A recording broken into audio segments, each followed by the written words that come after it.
पुण्याच्या इतिहासावर हा आहे एक थोडक्यात आढावा.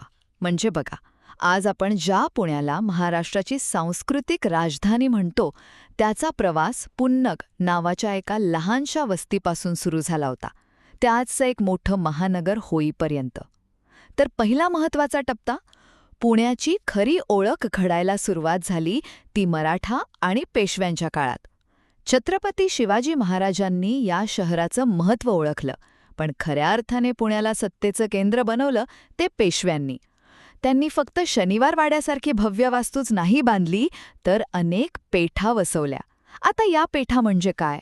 तर या होत्या सुनियोजित व्यावसायिक वस्त्या, आणि याचमुळे शहराच्या आर्थिक विकासाचा पाया घातला गेला. दुसरा टप्पा आला तो ब्रिटिश राजवटीचा. त्या काळात पुणे बॉम्बे प्रेसिडेन्सीची मान्सून राजधानी बनलं. आणि यामुळे झालं काय, तर शहराची ओळख राजकीय केंद्रावरून बदलून एक प्रशासकीय आणि शैक्षणिक हब अशी झाली. स्वातंत्र्यानंतर तर चित्रच पालटलं.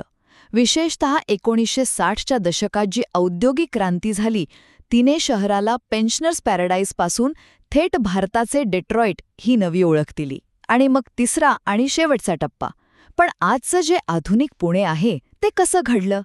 याचं उत्तर मिळतं 1990च्या दशकातल्या आर्थिक उदारीकरणात.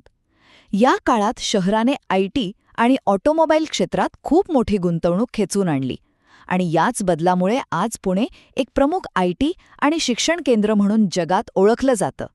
एका लहानशा खेड्यापासून सुरू झालेला हा प्रवास आज पुण्याला भारताच्या नकाशावर एक महत्त्वाचं आर्थिक आणि सांस्कृतिक केंद्र म्हणून स्थापित करतो.